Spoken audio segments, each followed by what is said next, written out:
বিচৰণ কৰি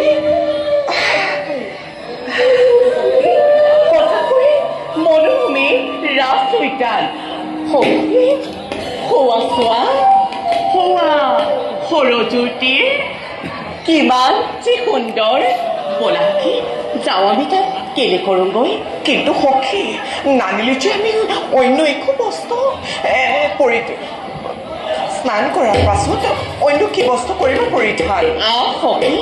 চিন্তা কিয় কৰিছা চোৱাচোন সখী চাৰিওদিশে চোৱাই বাৰে পলক ইয়াত ভ্ৰমৰ ময়ূৰ আৰু অন্য পশু পক্ষীৰ বাদে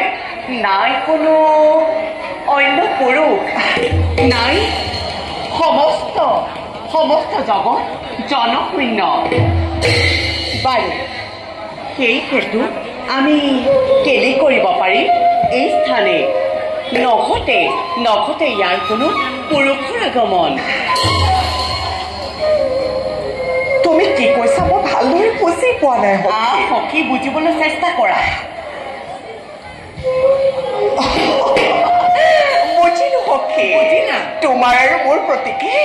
এয়াত আৰু কাৰোৰে নাই উপস্থিতি বলা সখী নকৰি পলেন খন্তেকো সৰোবৰৰ নিৰ্মল জলত আমি দুয়ো কৰোঁ কেলি বলা সখী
Hare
বৰ্বৰ হৈ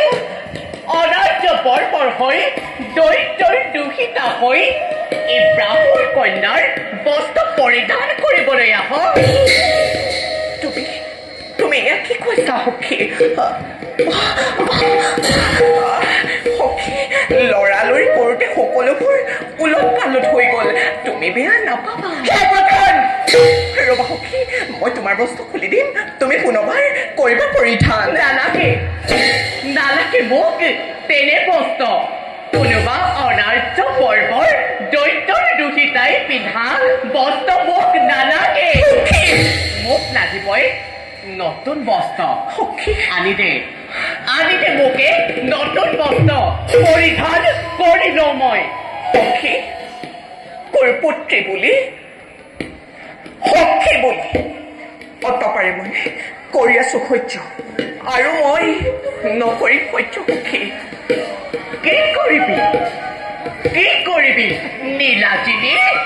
ৰাক্ষসী সখী এই অহংকাৰটোৰ কিমান দিনলৈ ইমান স্পৰ্ধা তোৰ পিতাৰাই মোৰ পিতৃৰ ওচৰত সেৱজ্ঞান হয় দেৱযানী মোৰ পিতাৰাৰ ওচৰত তোৰ পিতাৰাই শৰণ লয় দেৱযানী তাৰ পাছতো তহঁতৰ ইমান অহংকাৰ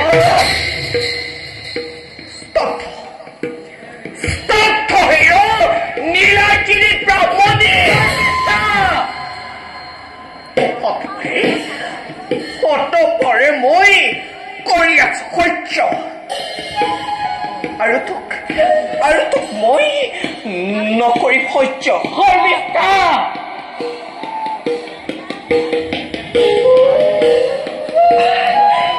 সখী দেৱযানী কৰা যি তুমি মুখে মৃত্যু জানো মই তোমাৰ জাতিৰ পৰিচয় ভালদৰে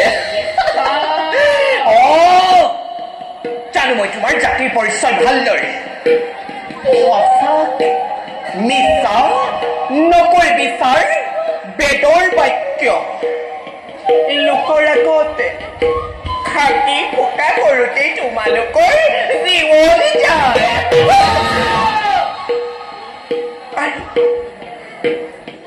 এই বস্তু ক'ত পাইছ জানিল কৰ অতংকাৰ তোৰ পিতৃ আমাৰ গৃহত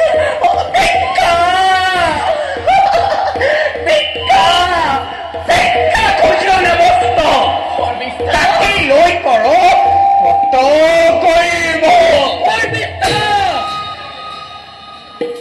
মোৰ পিতৃক কৰ তই ইমান অপমান শৰ্মিষ্ঠা আজি তোকে দেৱযানীৰ পৰা কোনে ৰক্ষা কৰে পাবি তই আজি ইয়াৰ অচিন আছিল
কে